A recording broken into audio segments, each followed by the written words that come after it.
Chapter 551 Slave's Inheritance. You are listening at NovelFull.audio. The underground dojo was submerged in darkness, and as soon as Sunny willed the drop of ichor to manifest itself into reality, that darkness suddenly came to life. Countless shadows moved and danced around him, forming an invisible whirlpool. Their movements were strange and erratic, fraught with anticipation, excitement, and longing. Slowly, golden sparks of light appeared in the air in front of him and then shot toward a single point in space, coalescing into a small radiant dot. However, the memory did not appear yet. Instead, more and more sparks flew into it, thousands upon thousands of them, until, at last, it seemed as though wide streams of brilliant golden light were constantly flowing into the slowly growing sphere of radiance. This continued for almost an entire minute, and when the sparks finally disappeared, a brilliant drop of golden liquid was floating in the air in front of Sunny. It was suffused with a beautiful light that didn't seem blinding, but was somehow able to illuminate the entire expanse of the dojo. However, there was also something dark about the shining drop of divine blood. Contrasted against its golden radiance, the shadows around him were now suddenly much deeper, darker, and starkly pronounced. All their movement ceased, as though they were frozen still by awe and reverence. That is Shadow God's blood, all right. Sunny forced himself to look away from the drop of ichor and summoned the runes describing it. He had to make sure that his guess was right. Tense with anticipation, he read. Memory. Drop of ichor. Memory rank. Unknown memory tier. Unknown memory type. Unknown, just like the last time. Not surprised, he lowered his gaze and studied the string of runes that were his real goal. Memory description. Before, there was only boundless, eternal void. From that dark abyss, the unknown were born. Just like chaos itself, they were endless and everlasting, vast and forever changing. But then came desire, and with it came direction. From it, the gods were born.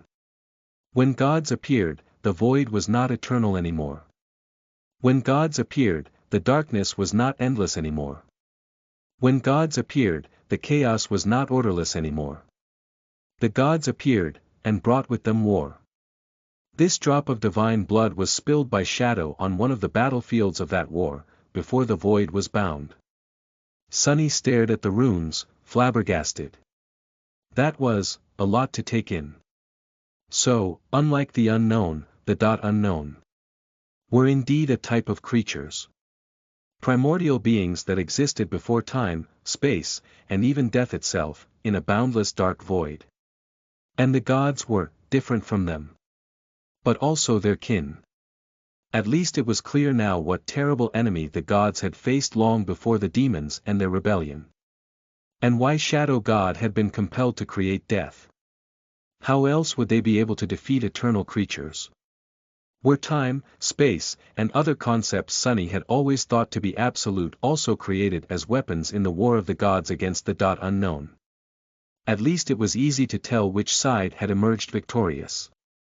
However, the most frightening detail was that the description never said that the primordial void had been destroyed. Only that it had been bound. Was it still bound, now that the gods were dead? Sunny shivered and shook his head. The short description contained a vast amount of information, which had an even vaster amount of implications. He couldn't encompass all that in a small span of time. Maybe after I consume the drop, I'll learn more. He hesitated, then glanced at the radiant drop of golden liquid once again. Immediately, the spell spoke. This time, however, its voice did not sound subtly excited. Weird. You have acquired a drop of ichor. Do you wish to consume it? Sunny sighed, remembering the agony of the previous 2 times he had decided to snack on a piece of divinity. Then, he gritted his teeth and said. Yes. So be it. What is that supposed to? The golden drop suddenly separated into 3 equal parts, which then shot toward his chest, abdomen, and head. The radiant droplets entered his 3 shadow cores and disappeared, dissolving into the darkness of his soul. Sunny flinched. Already. The shadows surrounding him exploded with motion, and at the same time, the darkness inside of him seethed. He felt something entering his bloodstream, a cold and unfamiliar energy that brought with it both pain and euphoria. This is it. It's starting. He lowered himself to the floor, preparing for the torturous process of transformation. The cold energy spread through his entire body, reaching every corner of it. It surged, on the cusp of assimilating into the very essence of his being. And then, something strange happened. Sunny opened his eyes wide in shock and horror. As the lineage of Shadow God flowed through his veins, blood weave suddenly surged, too. But its behavior was not at all normal, or caused by Sunny himself. It was acting of its own volition, and felt full of ominous, dark intent. And hunger. What? He was prepared for indescribable pain, but the pain never came. Instead, he could feel the cold energy being hungrily and ruthlessly devoured by the blood weave, like it had been starving for thousands of years. What the hell is happening? A sudden spasm ran through his body, and Sunny fell down with a short yelp. Inside of him, two forces were fighting for control over his very being. One was the lineage of Shadow God, and the other was blood weave. And despite the fact that one was complete and came from an actual divinity, while the other was fragmented and incomplete, the forbidden inheritance of Weaver was winning. It was like a savage beast that sunk its teeth into the soft flesh of its prey and refused to let go. Stop. What are you? And before he knew it, it was all over. The cold energy of Shadow God's lineage was gone, and blood weave was back to its usual self, peaceful once again, as if nothing had happened. Peaceful, but yet, stronger. As Sunny stared into the darkness in absolute shock, there was no announcement of him acquiring a new attribute. Instead, the spell said with a hint of dark satisfaction in its voice. Blood weave has evolved. Bone weave has evolved. Ember of divinity has evolved. Your memory has been destroyed. Sunny remained silent for a long time, and then let out a furious, outraged scream. Weaver! You bastard! Chapter 552 September. You are listening at NovelFull.audio. The autumn was in full swing. Out in the waking world, the skies were gray and the winds were turning cold. The trees were showering the wet ground with a fragrant carpet of dead leaves. But under the boundless, lethal expanse of the sky above, the world was still warm and bright. On an especially large island, one covered with emerald grass and moss-covered ruins, a frightening nightmare creature was stalking its prey. It had 4 mighty paws, a lean body covered in black fur, and a wide maw full of sharp fangs. Above it, 2 furious red eyes burned with hatred and madness. The abomination noiselessly moved through the tall grass, approaching the source of loud noise. A human's voice was screaming, full of indignation. I'm right here. Come and get me, damned bastards. Curse you all. The creature snarled and prepared to jump. Before it could, however, a slender arrow fell from the sky and hit the abomination right in the eye, instantly killing it. You have slain a fallen beast, Black Ravager. Your shadow grows stronger. Several hundred meters away, safely hidden in the shadows cast by a fragment of an ancient wall, Sunny lowered his bow and frowned. The happy shadow jumped up and down several times, then turned to him and applauded. Sunny looked at it, his frown turning into a scowl. What do you mean, great shot? I was aiming for its leg, you idiot. Dejectedly shaking his head, he threw the bow on the ground and growled. It had been almost 2 months since the day he had gained, and promptly lost, the lineage of Shadow God, but Sunny's mood was still in shambles. He had spent most of this time training Rain and learning how to use a bow. By now, his aim wasn't terrible, but it was also not nearly as impressive as what he had seen Kai do. The fact that his archery was improving so slowly only added to Sunny's frustration. He wasn't using Morgan's warbow, of course, reluctant to be seen with a memory awarded to Mongrel, even if no one except for the terrifying master knew what exactly that memory was, people could recognize the brand of clan valor on its surface, which would lead to a lot of question. Instead, Sunny was training with the Blackhorn bow, which Saint had used to wield back when he had been too weak to handle nightmare creatures populating the Chained Isles without her support.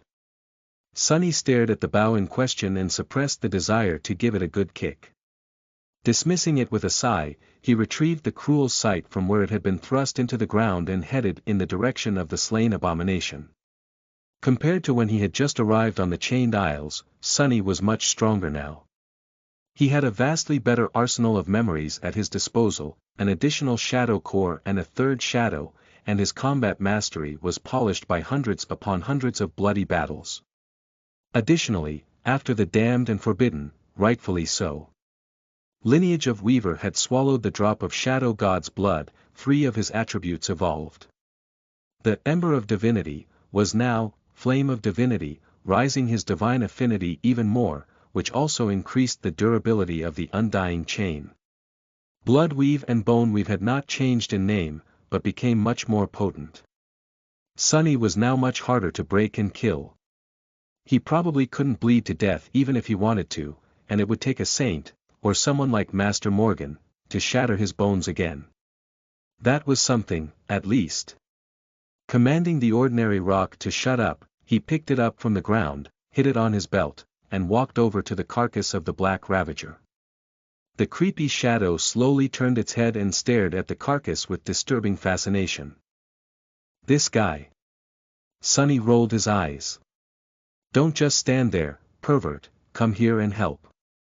The shadow eagerly wrapped itself around the blade of the prowling thorn, which was then used to cut the tough hide of the dead nightmare creature. Sunny swiftly fished out the soul shard and threw it to the covetous coffer, which hopped into the air and swallowed it with a metallic click. Usually, that would be it, but today Sunny needed to retrieve something else as well. Grimacing from time to time, he cut several large slabs of meat off the carcass, wrapped them, and threw the bundle over his shoulder. Should be enough, right? Finally done with the gruesome task, he stood up, picked up the cruel sight, and headed toward the southern edge of the large island. This island was a bit special, and for a good reason. Once Sunny reached its end, he saw a breathtaking sight. Far away and below him, the scattering of floating isles was no more. Instead, solid ground stretched as far as the eye could see, covered by a patchwork of forests, meadows, marshes, rolling hills, and glistening ribbons of rushing rivers. A dark, bottomless abyss stretched between the edge of the island and the rest of the dream realm, and those rivers fell into it, creating grandiose waterfalls. Near to where he stood, a ruined fortress rose from the ground, and from its gates, a colossal iron chain, many times thicker than the giant chains connecting the isles together, extended into the abyss, connecting to the soil on the other side of the dark chasm. This was one of the anchors of the Chained Isles, and the road by which Awakened traveled here from the lands to the south, which belonged to the great clan Valor, as much as anything could belong to humans in this realm of nightmares. Sunny glanced at the sun, then got busy making a fire. By the time strips of meat were roasting over the coals, 2 figures finally appeared on the colossal chain. A small smile appeared on Sunny's first, one of the few sincere ones he had shown in the past 2 months. Effie and Kai had finally reached the Chained Isles. Now, all of them were here. The novel will be updated first on this website. Come back and continue reading tomorrow, everyone. Chapter 553. Gracious host, you are listening at novelfull.audio. Effie and Kai climbed over the rubble of the shattered gateway and entered the crumbled fortress. Both were tired and covered in layers of dirt, their armors dented and their weapons nicked. The travel to the very edge of the explored lands had not been easy. Even though they had made stops and rested at human citadels along the way, it took a lot of strength, endurance, resolve, and a bit of luck to reach the Chained Isles alive. However, both raised by wolves and Nightingale were calm and vigilant, their eyes sharp, their hands steady. They were ready to face any danger. Luckily, there were no enemies inside the ruin. Instead, several nightmare creatures lay dead on the ground, some of them cut to pieces, some strangely lacking any wounds, but utterly broken, as though something terrifyingly powerful had crushed their bodies with inhuman strength. The shadows suddenly moved, and a split second later, Kai already had his bow drawn. However, Effie gestured for him to lower it.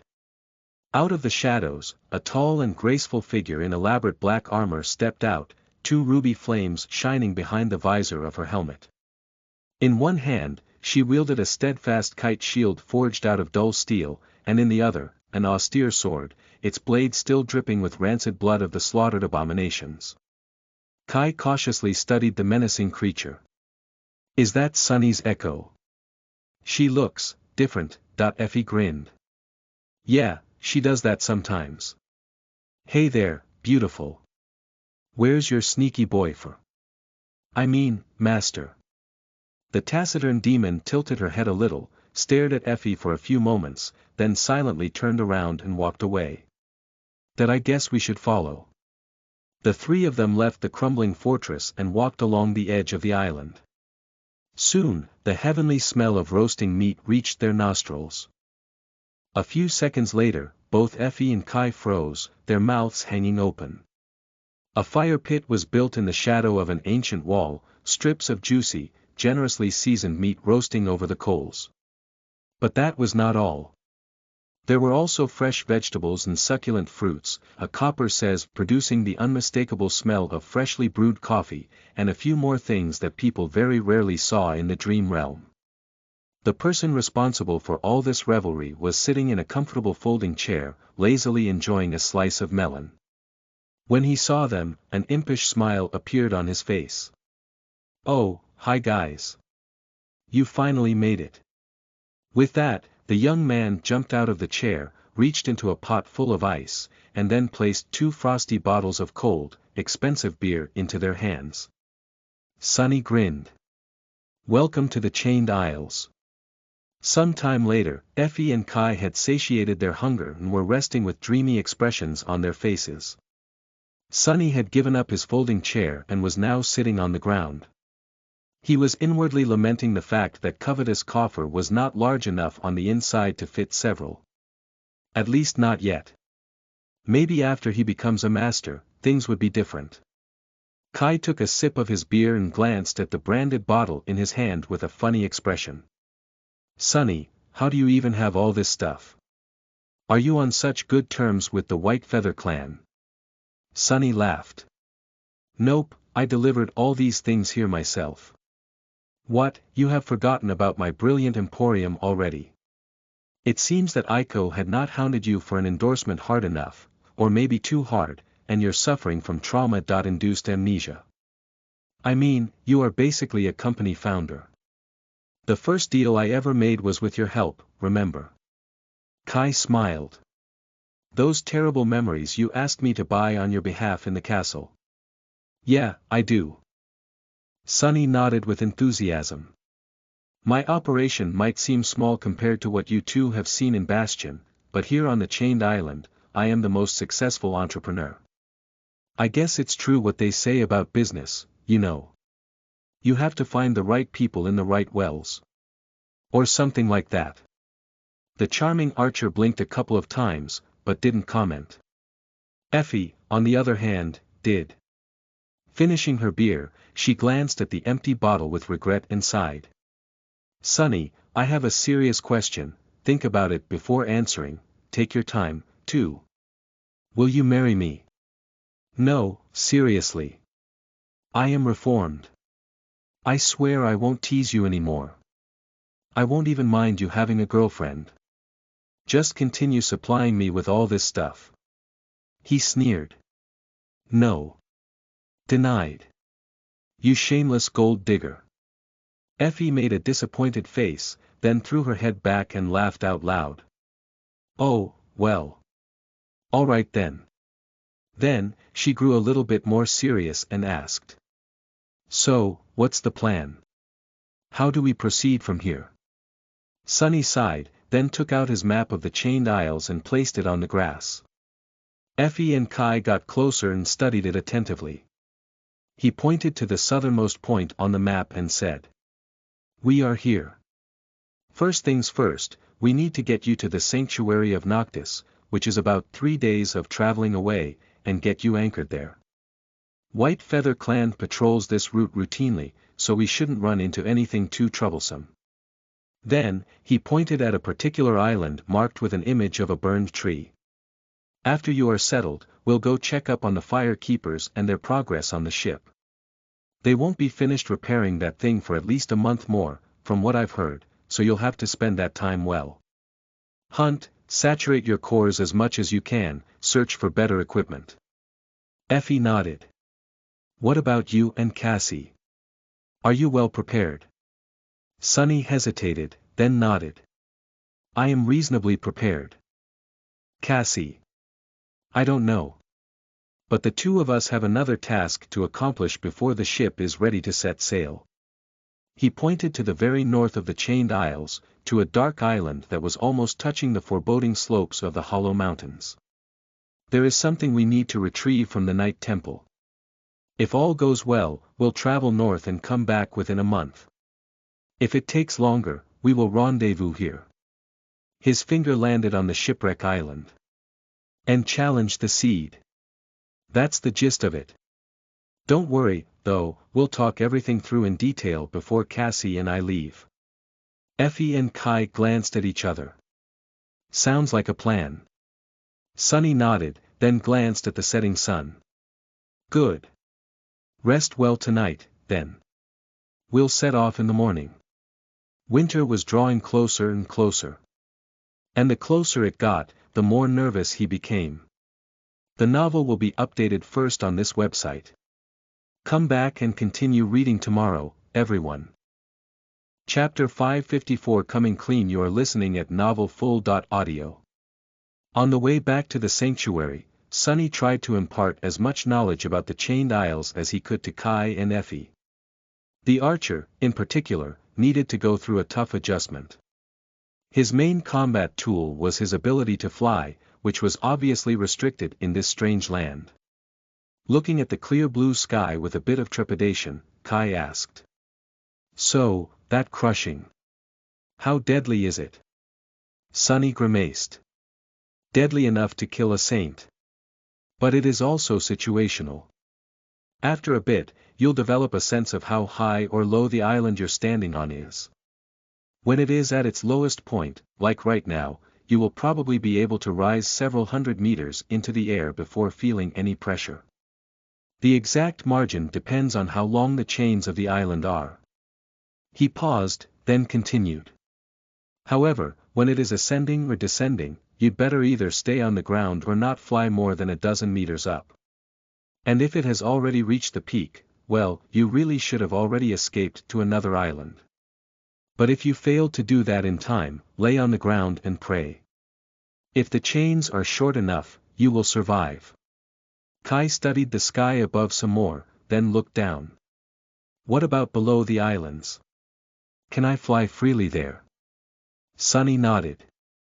Theoretically, yes. The sky below is generally safe, there's just nothing there. But that is only true for its depths. The underside of the islands is actually much more dangerous than their surface. The creatures that dwell there are the true horrors of this place. Some of them stay put, some move through the darkness as they hunt and migrate between islands. So flying under the islands is lethal in its own way. Effie was less concerned with the crushing, since her mighty constitution allowed her to withstand it on par with someone like Master Roan or Sunny himself. She was, however, very interested in all the kinds of nightmare creatures that populated the region. The huntress was determined to finish saturating her core in the month left before their departure. Sunny shared all the knowledge he had about the inhabitants of the Chained Isles. He had spent many months fighting local abominations, so he knew a lot, which creatures frequented which island, how they attacked their prey, what their weaknesses were, and so on. He also knew which islands had to be avoided at all costs.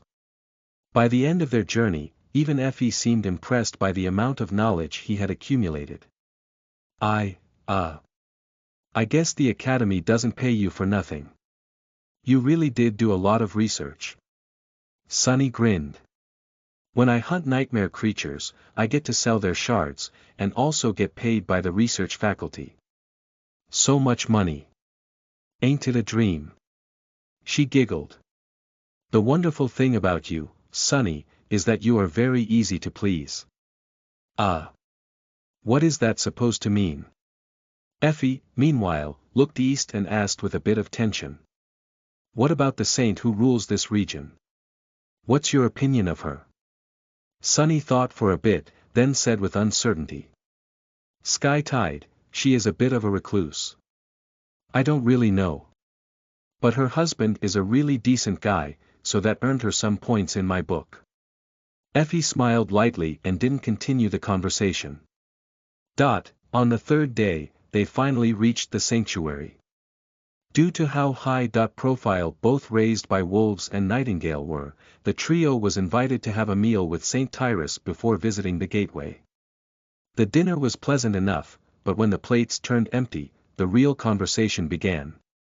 St. Tyrus looked at Effie and Kai with her usual expressionless severity and asked. I was surprised to hear that two more of the most brilliant awakened of the new generation had decided to visit my remote and unremarkable citadel. If you forgive my bluntness, to what do I owe the pleasure? The three of them glanced at each other. They had discussed what to say in advance. At this point, there was no reasonable way to keep their intention secret, so it was easier to just let the cat out of the bag. Kai smiled politely before answering. That smile of his was charming enough to make a crowd of women faint on the spot, but Sky Tide did not even blink. We came here with the intention of challenging a nightmare seed. Sunny. Awakened Sunless discovered one not too long ago. Since the seed is years away from blooming and doesn't pose a threat to the waking world at the moment, he didn't inform you, please forgive him that transgression. Master Roan frowned. There is a seed on the Chained Isles where? Effie pointed down. To reach it, we'll have to descend into the depths of the sky below. Song of the Fallen will also be joining us. We plan to use that ancient ship the Fire Keepers are repairing. Roan blinked a couple of times. Well. How extravagant. At least that explains a few things, I guess. St. Tyrus lingered for a few moments, then asked evenly. Are you sure that you want to enter a second nightmare?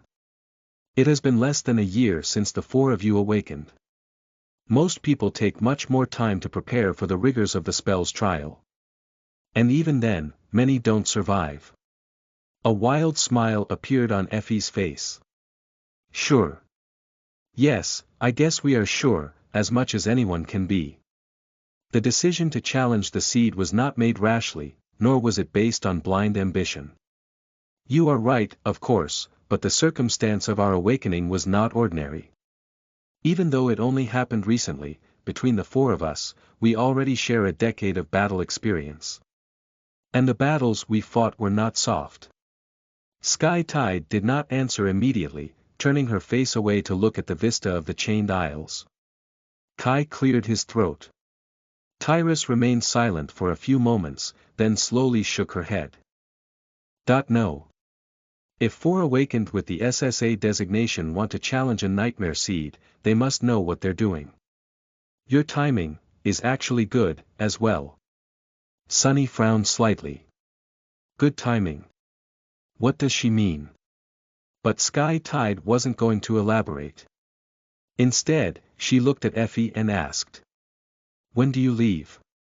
The huntress shrugged. Cassie and Sunny have an errand to run in the Night Temple. So, we'll depart as soon as they return. Tyrus shifted her gaze to Sunny. Was he imagining things, or did her expression become darker? You are going to the Night Temple, Sunless. He nodded. Yes. It is a part of our preparations. Why? The beautiful saint remained silent for a few moments, then said simply. Be careful to strictly follow the rules while you're there. Sunny politely agreed. Inwardly, though, he was a bit disturbed. Well, that did not sound ominous at all. Cassie, too, had seemed a bit apprehensive about the Night Temple. Just what kind of a place was it? The novel will be updated first on this website. Come back and continue reading tomorrow, everyone. Chapter 555 Dinner with Friends. You are listening at novelfull.audio. A few days later, a delicious aroma was slowly spreading through Sunny's home. He was currently in the kitchen area of the first floor, whistling an upbeat tune as his hands juggled several cooking utensils.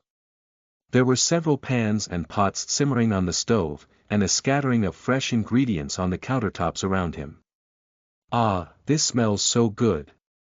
Taking a step to the side, he produced a strange knife out of nowhere and started slicing and dicing the vegetables, the triangular blade moving so fast that it turned into a blur. Rain, who was tasked with peeling the potatoes, gave him a long and dark look. Sunny, not to doubt your honesty and professional integrity, but how exactly is this a part of my training? Are you sure you're not just using me as cheap labor? No, wait, it's not even cheap, I am actually paying you. Without stopping what he was doing, Sunny looked at her and frowned. Why, of course. I am very sure. Also, is this how you handle a blade? By gods, you just sliced half of that poor potato off and threw it into the sink. It's called peeling, not destroying, you know. Where's your finesse? Where's your precision? Control that knife better. These things are very expensive. Rain stared at him with burning resentment for a few moments, then sighed heavily and continued peeling the potatoes. Sunny grinned. Effie, who was watching him cook with a wolfish expression, gulped. So, it's not ready yet. His eyes twitched. 40 seconds, damn it. That's how long ago you asked the same question. For 100th time. What do you think changed since then? Effie opened her mouth to retort, but at that moment, the doorbell rang. A sadistic light suddenly gleamed in Sunny's eyes. Oh. I wonder who can it be? He glanced at Rain and said nonchalantly. Rain, go see who it is. The teenage girl blew a strand of hair out of her eyes, wiped her hands on her apron, and glared at him. What, I am your doorman now, too. Grumbling, she put the knife down and went to the door, then opened it. Sunny observed her with keen interest. Rain looked up, revealing that the unexpected visitor was quite tall, and then suddenly froze.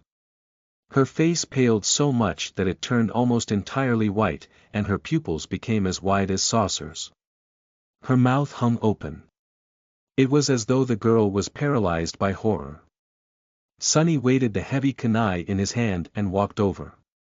As he walked, a strange sound escaped Rain's mouth. N. A tall and ridiculously attractive young man was standing on the porch, looking at her with a polite and friendly smile. His hair was auburn and absolutely gorgeous, and his electric green eyes were nothing short of stunning. He was dressed in simple, but exquisitely stylish clothes, holding fashionable sunglasses and a face mask in one of his hands. Oh. I am so sorry. I must have come to the wrong house. Even his voice was charming and velvety, causing one's ears to tingle.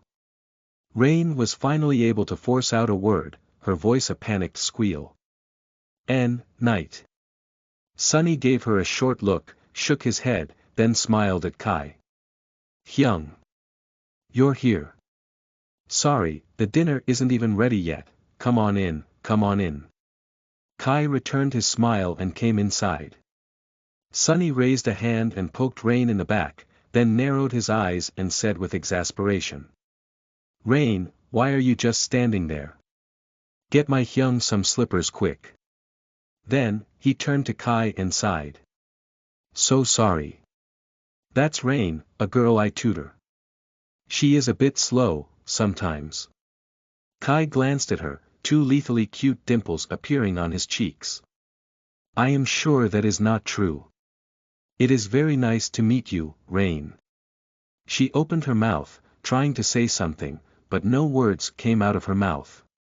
Sunny waited for a couple of moments, then shook his head again and bent down to push a pair of house shoes to Kai. Make yourself at home. This is the living room. I'll be over there in the kitchen area for a bit, but please, for the love of gods, can you distract Effie? She's driving me crazy.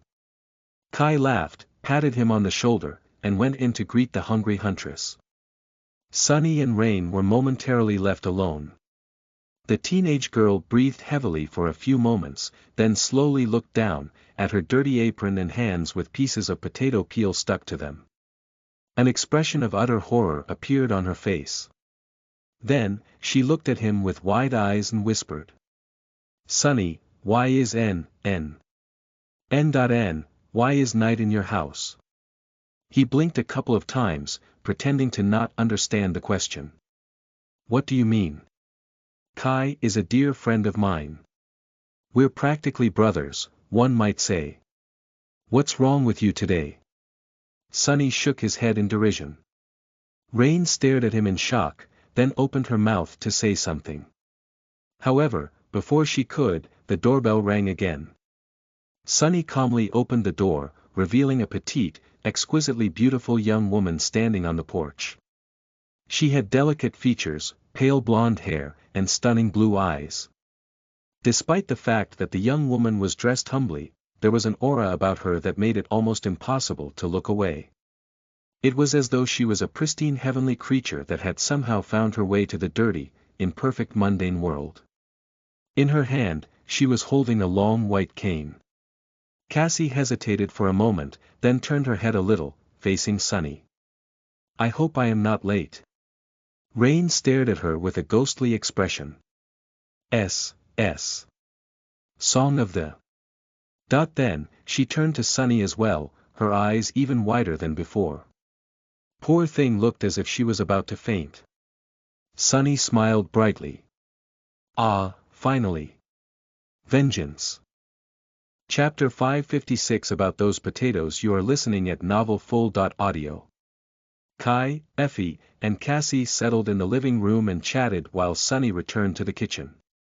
The two areas were basically a single space, separated only by distance and a tall counter, so he could see them clearly. Watching his friends at ease and happy to be reunited with the blind girl turned his expression dark for a short moment, but Sunny quickly put on a carefree mask. Rain was by his side and staring at them, too. Her gaze lingered on Kai for a while, then on Cassie. Finally, she looked at Effie and studied her face with a complicated expression. Here it comes. A few moments later, her eyes widened. Sunny didn't think that it was possible for the teenage girl to become paler than she already was, but he was proven wrong. Looking like a ghost, Rain slowly turned to him and whispered. Effie, she's. Sunny offered her a polite smile. Ha! What are you mumbling about? Then, he glanced into the living room and raised his eyebrows. Oh, do you want me to call her over? No problem. Hey, EF. Rain waved her hands and pressed one against his mouth. No. Don't. Sunny stared at her with a silent question in his eyes. The girl looked at him, then at her hand, then awkwardly stepped back. What I wanted to say was. Effie, is she? Sunny grimaced. Awakened Athena, also known as Raised by Wolves. What, you didn't know? Rain suddenly swayed and grabbed the counter to balance herself. A comically mortified expression appeared on her face. Really, he couldn't blame her for not recognizing Effie. The girl wasn't that interested in the awakened, to begin with, and the government mostly used the heroic visage of Raised by Wolves as she looked in the dream realm, mighty, tall, and brimming with vitality, in their propaganda. It wasn't easy to match that image with the weak, gaunt, and sickly young woman who was bound to a wheelchair. Not to mention that a normal person would never expect to meet a famed hero in their backyard. Still, looking at Rain now was incredibly funny. But she and I, oh gods, I even said, oh, no. Oh, no. She lowered her head, then suddenly looked up and pierced Sunny with an unexpectedly furious gaze. Damn it. Sunny, why are you friends with Raised by Wolves, Nightingale, and Song of the Fallen? They are famous people. He frowned in confusion, then shrugged. So what? We used to be members of the same cohort. Rain blinked a couple of times. Her voice became even quieter. But Song of the Fallen, Raised by Wolves, and Nightingale were members of Lady Changing Star's cohort. Sunny smiled innocently. Oh. Yup, that's the one. The girl lifelessly sat down, almost missing the chair. She remained silent for a long time, then asked slowly. Sunny, you know Lady Nephice. The Lady Nephice. Changing Star of the Immortal Flame Clan. You're from her cohort. He grinned. Who, Neph? Yeah, sure. I guess. Rain closed her eyes. Sunny did not say anything for a bit, then cleared his throat. He waited for a few more moments, then said gently. So, about those potatoes. She flinched, looked down at her apron again, then answered weakly. Oh, sorry. Actually, I have to go home. I forgot to do homework. Sorry. With that, Rain stood up and rushed to the door. Sunny yelled at her back. Hey! What homework? It's Saturday. Without turning around, the teenage girl squealed sorry one more time and fled the house in a panic. Sunny watched as the door closed behind her and laughed. He felt avenged. He felt wonderful. Ah, priceless. That was priceless. I do wish she would finish peeling the potatoes first, though.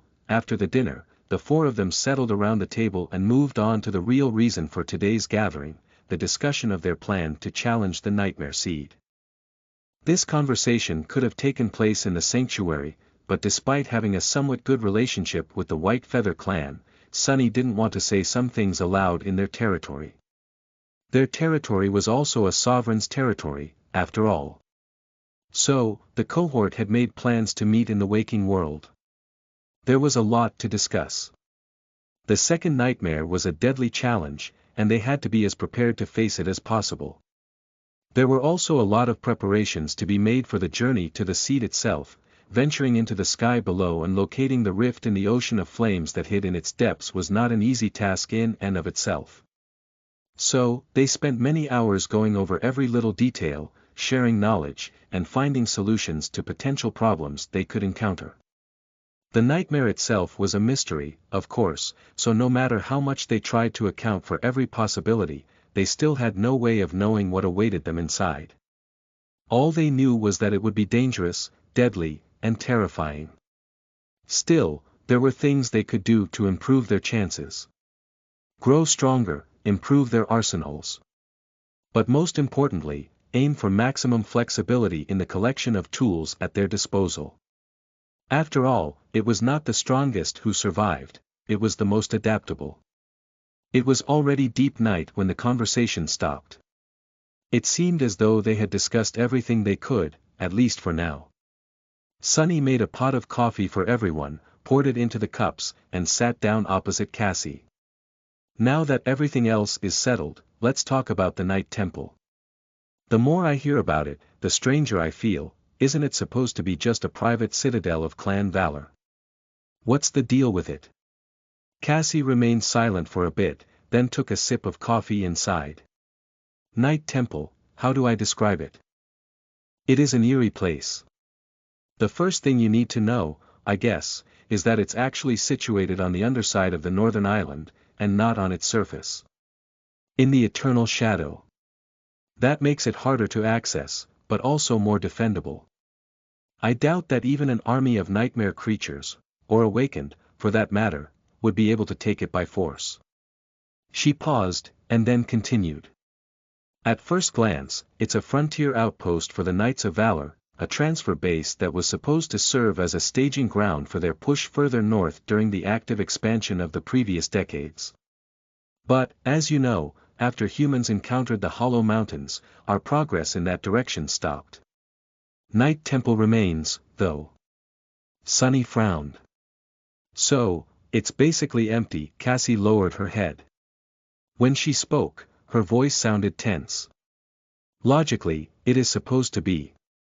But it's not.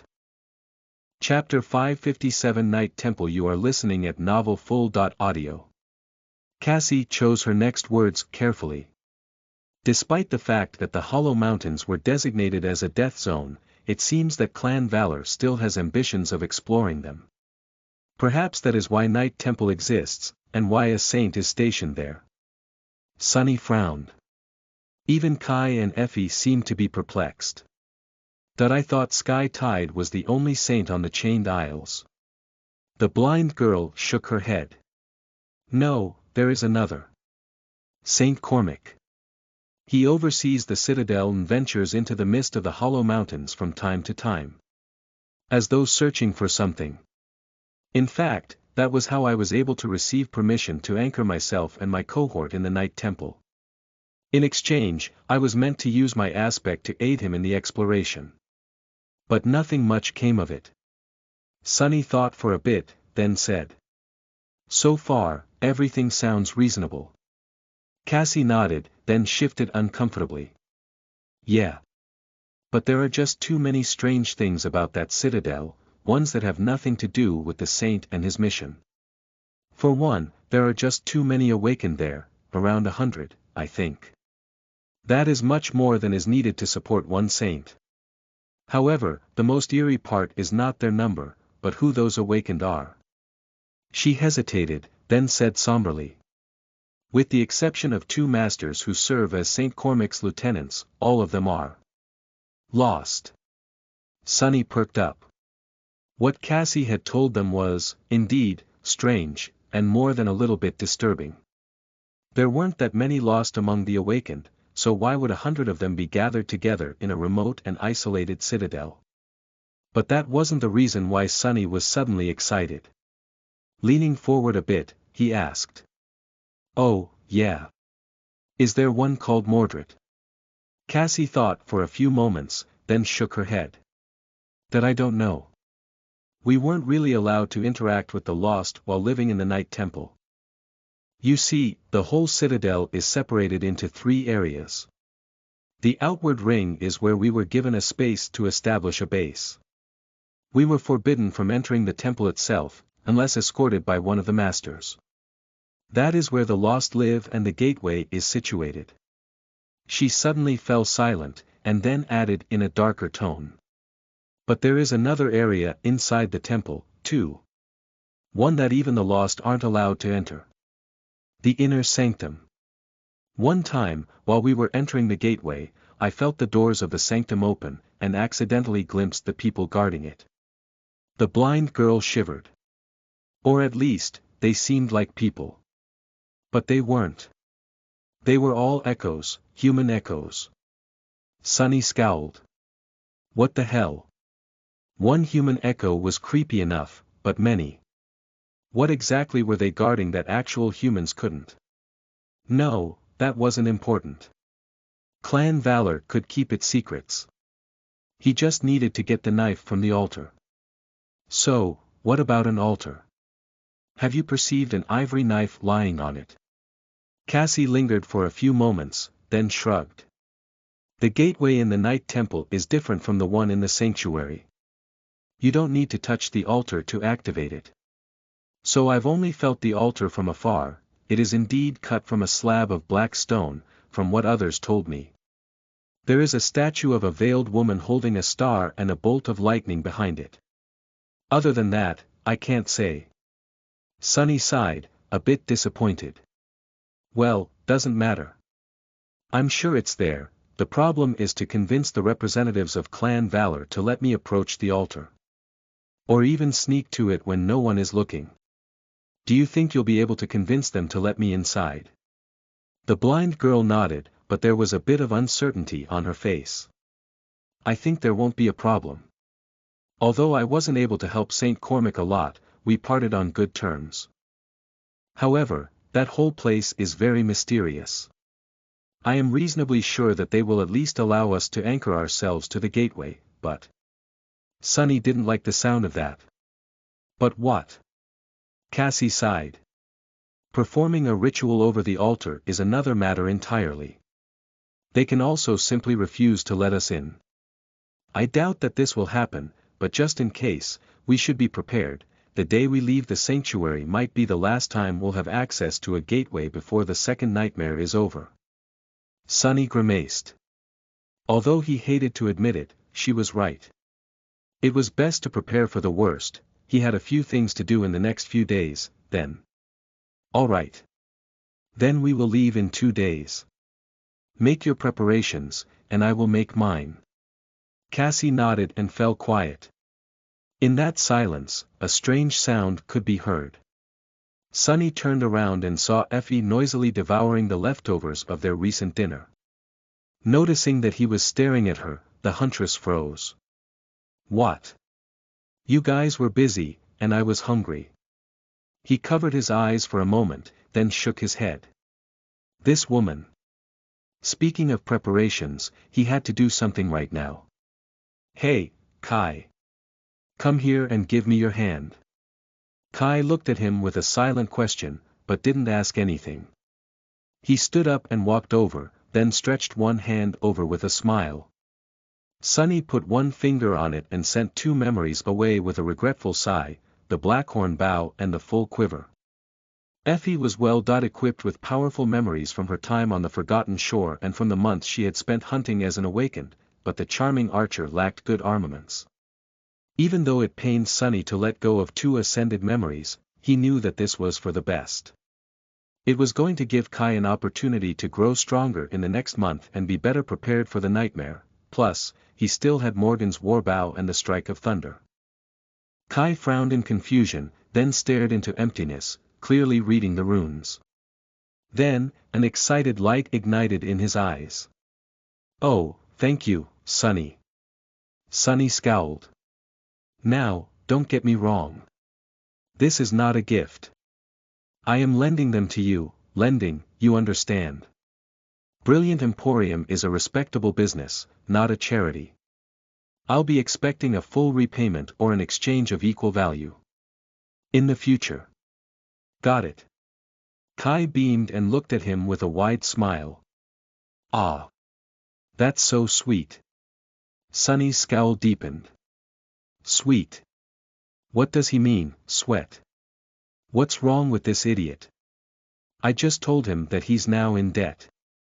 The sun was already rising, and that meant that they had to part ways. Each had a lot of things to do. When everyone left, Sunny stared at the table full of empty plates for a while, and then sighed. Somehow, he felt that they won't be able to have a nice dinner like this for a while. Chapter 558 One last lesson. You're listening at novelfull.audio. It was already morning, so he didn't bother going to sleep and just brewed himself more coffee, poured it into a cup, and went to sit on the porch. The mental fatigue of the long planning session made his thoughts a bit slow, but Sunny knew that he would be able to remain awake and lucid for a couple more days without any problem. He wasn't going to return to the dream realm until all his business in the waking world was taken care of. So, Sunny just rested for a bit, watching the dawn and unhurriedly thinking through all the things that had to be done. Say goodbye to Teacher Julius, talk to Aiko about the Emporium. The second nightmare could take a lot of time to conquer, so there was a question of how long the supply of soul shards he had given her would last. Sunny didn't want to return and discover that his store had closed doors and lost all its clients. He took a sip of coffee and looked down. Of course, there was a very real possibility that he would not return at all. Sunny did not delude himself. No matter how powerful he was and how swift his progress had been, this nightmare was going to be nothing except for absolutely deadly, like all nightmares were. Better people than him had ventured inside and never returned. The possibility of death was very real. Was there even a point in planning for the future? As he thought about it, suddenly, a sound of light steps could be heard on the path leading to the porch. Sunny smiled a little, and then looked up. Rain was standing a few steps away, looking at him with a bit of awkwardness. Are your guests still here? He shook his head. Good. I mean, bad. I just wanted to talk to you, alone, that's all. Sunny raised an eyebrow. Oh. What about? Despite the fact that Rain was obviously trying to be apologetic and respectful, a familiar angry light ignited in her eyes. You know what about? I mean, sorry. She stumbled, remained silent for a few moments, and then asked in a more polite tone. Why didn't you tell me that you are a big deal? Sunny stared at Rain for a bit, then smiled. Have I not told you that I am probably the strongest awakened in the world, the best of best, and all that? I think it happened right here on this spot. Rain scowled. I'm being serious. Sunny took a sip of coffee and looked at her for a few moments. Slowly, the smile disappeared from his face. Finally, he sighed and looked away. Because I'm not. As far as awakened go, I am not a big deal at all. In fact, I am very small, and easily squashed. So I don't like to advertise my prowess. It's best that everyone thinks of me as weak and stupid. That way, I'll be much harder to kill. Rains looked at him in confusion. I don't understand. How would nightmare creatures know that you are considered strong? Why would that put your life in danger?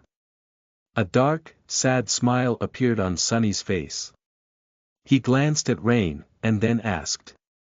Who said anything about the nightmare creatures? Sunny put his cup on the floor, then said. After you left, you must have searched the network for all the information about the Forgotten Shore you could find, right? Rain blushed, and then nodded. He nodded, too.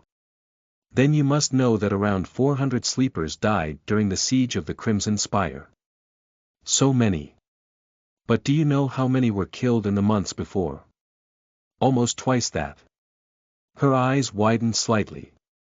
Sunny looked at the young girl, no levity in his voice anymore. And they weren't killed by the nightmare creatures. They were killed by people.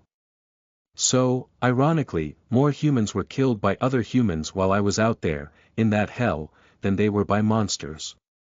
Well, other monsters, to be precise. And that is a lesson you are going to have to learn, if you want to become strong. He sighed. I can teach you how to hold a sword or a spear, how to traverse the dream realm and not starve, and how to kill your enemies. But I can't teach you how to be strong, Rain. That is something that you can only learn yourself. This world, it is a cruel and ruthless place. Some people are lucky enough to never learn its truth, but some do. And out of those, soft ones never survive. You are very, very soft, but are you lucky? I don't know. It's up to you. She listened to him attentively, an expression that was a bit too serious and somber for a girl her age appearing on her face. After a while, she said. I think I understand. Sunny smiled. I hope that you do. But also, a part of me hopes that you don't. He hesitated, then took out his communicator.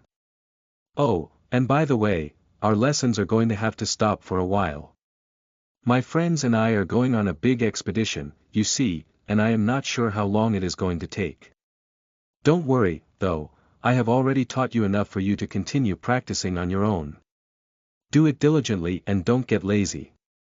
If you feel that you mastered everything before I return, call the number I just sent you. It belongs to a friend of mine. Her name is Aiko, and she'll find you a new tutor. Rain stared at her communicator for a long time, then looked at him and asked quietly. You are going on a big expedition. Sunny showed her a carefree smile and shrugged. Sure. Why? She hesitated for a few moments, and then asked, her voice suddenly uncharacteristically timid. Will it be dangerous? He picked up his coffee, took a sip, and then shrugged again. Dangerous? Yeah, of course. Really dangerous, I guess. But, anything having to do with spell is. Rain looked at him with sudden intensity, her previous timidness gone. When she spoke, her voice rang with tension. Then why? Why are you going? Sunny looked at her in bewilderment, and then suddenly threw his head back and laughed. When he was done laughing, he glanced at her and said with an amused smile. Why? The same reason you wanted to train. To become strong. Really strong. Chapter 559 No One Path. You are listening at NovelFull.audio. Some time later, Sunny waiting in a cafe, looking out of the window at a lively street outside.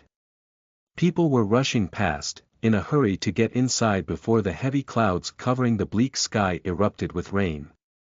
The subtle smell in the air told him that this was going to be a bad one, maybe not toxic enough to burn through clothes, but still unpleasantly hazardous. The acid rain didn't bother Sunny too much, since it was something everyone was accustomed to. Even in the outskirts, people knew how to avoid getting caught in one. Here in a prosperous part of the city, citizens had much more protections. What he was thinking about was the street itself. This was the same cafe he used to visit when observing rain, and the same street that had become a scene of panicked evacuation during the gate incident several months ago. Armored vehicles of the government had torn apart the road, and several violent skirmishes had spilled into the peaceful surroundings. And yet, there were no signs of the furious battle left. The road was long repaired, and the battle damage mended. The cafe was open again, and people went on about their business as though nothing had happened. They had endured the disaster and moved on, showing the astonishing resilience the human race possessed. Not even the nightmare spell could overcome it. At least it had not managed yet. Sunny sighed and glanced at the pastry in front of him. At that moment, the door of the cafe opened, and the familiar sensation of phantom cold enveloped him. Master Jet looked even more disheveled than usual, her uniform jacket actually sporting several small holes, their edges charred. However, she looked just as relaxed and strong as ever, her icy blue eyes radiating fierce energy. She seemed dead tired, but also, somehow, brimming with life. Jet looked around, noticed Sunny, and offered him a smile. Then, she flicked a few flakes of soot off her epaulette, walked over, and crashed on the chair. I hope that this pastry is for me. He smiled, and pushed the plate and a cup of fresh coffee toward her. Of course. Master Jet took a bite out of the pastry, closed her eyes in delight for a few moments, and then cradled the cup of coffee in her hands. After a while, she looked at him and sighed. So. Second nightmare, huh? Sunny simply nodded. Soul Reaper Jet was the only ascended he knew well enough to trust, a little, so he had asked her to meet him, hoping to receive some advice. Nothing he could read on the network, or even in the staff library of the academy, could be as valuable as talking to a person who had actually conquered a seed once. She took a sip of coffee and shook her head. Crazy kid. A slight smile appeared on his face. Kid. I am not that much younger than you. Well. I think. Jet glanced at him with a dangerous grin. Are you asking me about my age? Damn. I guess I haven't slapped you in a while. The two of them stared at each other for a few moments, and then laughed. In truth, Sunny knew that Master Jet was in her late 20s, so the age gap between them was not insignificant. Considering how much had happened to him in the past 2 years, 10 seemed like a lifetime. But at the same time, he wasn't a kid anymore, not by a long shot. He looked down, thought for a few moments, and then said. Now is as good a time as any. I thought things through before deciding to challenge a seed. This is for the best. She studied him for some time, then nodded. I see. Well, there are a lot of benefits to being an ascended. There are certain drawbacks, too. But you don't need to worry about that for now. Right now, you need to concentrate on surviving the nightmare. Sunny smiled. My thought exactly. So, is there any wisdom a venerated elder like you can share with this ignorant junior? Master Jet glared at him, then took another bite of the pastry. Elder. Maybe I really should slap you. She lingered for a few moments, then sighed. The second nightmare, it is a lot like the first, but at the same time very different. The spell will send you and your cohort into an illusion of the past, one centered around a central conflict. To conquer the nightmare, you will have to resolve that conflict, one way or another. There is no right or wrong way to do so. You just have to end it somehow. Jet fell silent, as if remembering her own trial. Her icy blue eyes stared into the distance. That won't be easy, of course. Your friends might die. You might die, too. But you know this already, let's talk about the differences, then. The first one is rather obvious, the nightmare will be larger, longer, and harder than your first one. The nightmare creatures populating it will be of higher ranks and classes, usually either awakened or fallen. But if you're unlucky, you might meet a corrupted one, too. Sunny grimaced. His first nightmare had pitted him against an awakened tyrant. What were the chances that he would get lucky this time and only encounter abominations within his ability to handle? Slim. Master Jet, meanwhile, continued. The other difference is less talked about, but very important. Unlike the first nightmare, this one won't be tailor-made for you personally. You're smart enough to think through the implications of that fact on your own, but I'll mention one thing that very few people consider. The spell will try to find you a body that closely resembles your own, but due to what I have just mentioned, it might not be as similar as what one might expect. Sunny tilted his head and frowned. How different are we talking? She shrugged. You will be of the same rank, that is certain. Your build will be more or less the same. But that's the thing, if you are unprepared, in a fight, more or less, might cost you your life. A specialist has to rely on his or her body, it is our first and most important tool. Imagine that you are suddenly slightly higher or shorter, your limbs are of a bit different length, your center of gravity has shifted a little. Many people died because they weren't quick enough or couldn't adapt to that sudden change. Sunny closed his eyes for a moment. For a fighter, their body was like a well-oiled machine that they knew in and out. They knew every detail about it, how it moved, how it performed in any given situation, what it could accomplish and what was beyond its ability. All battle techniques were finely tuned for that precise machine, changing its parameters was like throwing a wrench into the mechanism, potentially causing its collapse. He had not known that detail. Luckily, now that he was informed, he would be able to prepare and shorten the adjustment period as much as possible. Thank you. That is a very valuable piece of information. Master Jet shook her head. It's not like it's a secret. People just don't think about this stuff. She hesitated, then said in a darker tone.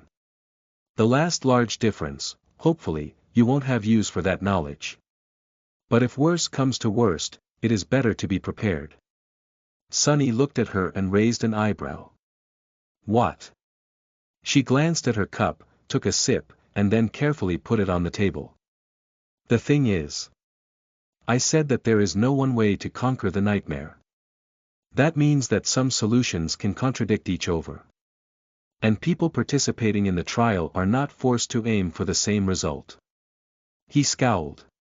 What exactly are you trying to say? Master Jet looked him in the eye and said, her voice cold and grim. I am saying that not all challengers have to be on the same side. That rarely happens, but you should keep that in mind, anyway. Sunny stared at her for a few moments, then turned away. He wondered what she wanted him to realize. Was Master Jet warning him that his allies could betray him and turn into another obstacle he would have to overcome to escape the nightmare? Or saying that he could betray them, if needed? They talked for a while, discussing various matters having to do with the nightmare seed and the trial itself. Sunny acquired a lot of useful information, as well as several pieces of valuable advice. But throughout the whole discussion, he continued thinking about that one statement. Rarely happens, but you should keep that in mind, anyway. Chapter 560 Pawns of Fate. You are listening at novelfull.audio. Sunny left the cafe and caught a train to go visit Aiko. After that, he traveled to the academy and said his goodbyes to teacher Julius. The old man was a bit emotional to let him go, but did not try to dissuade his unruly pupil. Instead, he tried to offer encouragement. The second nightmare. Tui. No student of mine can be killed by a mere second nightmare. Don't you dare put a stain on my reputation, Sunny my boy, you hear me? Finally, Sunny left the sleeper compound and stood outside for a while, watching the setting sun. Then, he turned around and headed deeper into the academy complex. The room where Nephi slept did not change much. He replaced the flowers on one of the tables and sat down, looking at her pale and motionless face. No matter how many times Sunny came here, seeing her like this, brought a dull pain to his chest. The cauldron of emotions burning in his heart was too deep and seethed too furiously for him to understand it. Sunny was never good with emotions, after all. There was resentment, longing, guilt, affection, fear, and hope. Looking at the transparent lid of the sleeping pod, he sighed. Hey, Neph. Just like before, this was the only thing he said out loud. He lingered for a bit, and then thought. You are still alive, out there somewhere. That is good. That makes me happy. It really does. You know, right after everything happened, I wasn't sure if I wanted you to live. I thought that maybe it would be better for you to die. Sometimes, I did. Sunny lowered his head and closed his eyes tiredly. But after a while, as time passed, I started to miss you more than I wanted to be free of you. Maybe what Master Jet said is true, maybe no one is really ever free in this world. Maybe the only freedom there is the freedom to choose your own chains. A dark smile appeared on his lips. But that is the thing, isn't it? Even that choice was taken away from me. By you, by Cassie. By fate. I never had anything, and then, I had even less than that. Wouldn't you be angry to be dealt a hand like that? Because I am. I am so angry. And that is why. I am never going to stop trying to break free. Screw truth, and screw fate. Who said that its chains can't be broken? Sunny shifted slightly, and stared at the sleeping young woman with burning intensity. I just have to get strong enough to rip them apart. You want to destroy the spell. Well, I want to destroy fate itself. Which one of us do you think is more crazy? He suddenly laughed, his voice full of both mirth and bitterness. If Weaver did it, why can't I?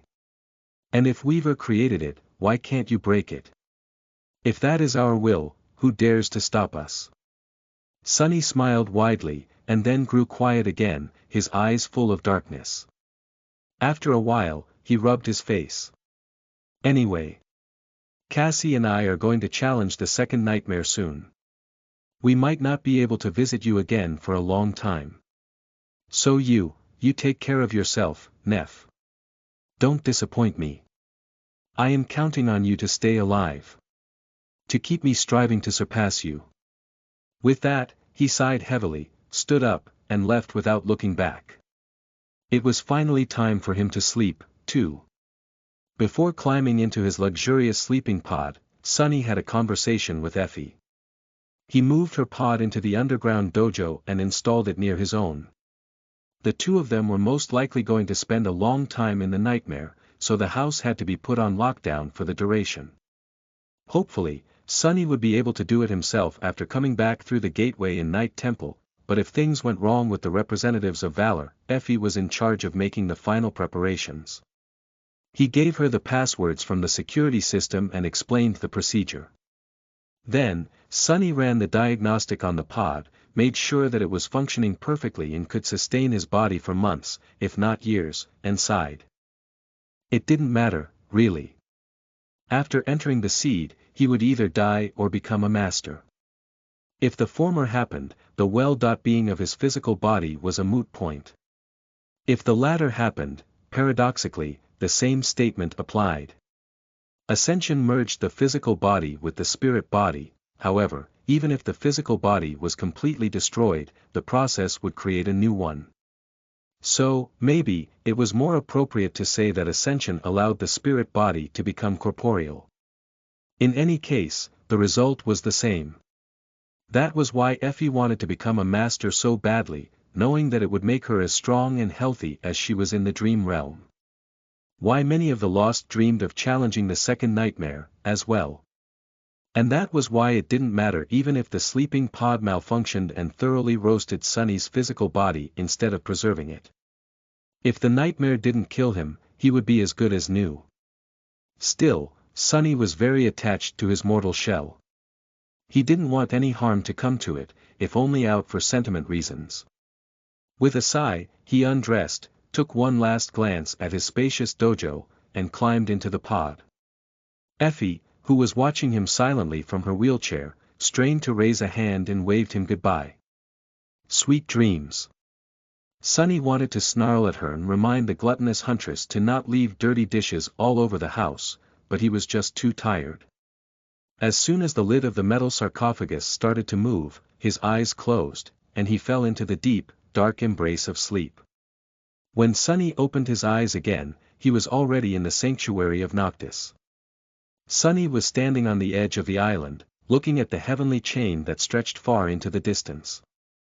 His body was clad in a slender armor forged out of bleak steel, and in his hand was a somber black spear with a polished silver blade. Cassie was standing by his side, wearing her midnight blue coat beneath a polished cuirass. Her hand rested on the hilt of the quiet dancer, and an elegant half-dot mask rested on her face. A few strands of her long, golden hair were blowing in the wind. They were ready to depart. Sunny glanced at the two of them, then at the dull steel of the undying chain. He wasn't foolish enough to fail to recognize that this was exactly how her vision of their death happened, with the two of them alone, and him wearing metal armor. The only thing missing was the snow. But Sunny didn't care. He had been deceived by the knowledge of the future once, and all his desperate attempts to avoid it had only helped the vision happen. This time, he was not going to allow himself to be a pawn of fate. He was going to do what needed to be done, in a way he wanted to do it, and face the consequences without regret. Sunny sighed, glanced at Cassie, and said, "Let's go." With that, he took a step forward and plunged off the edge of the island.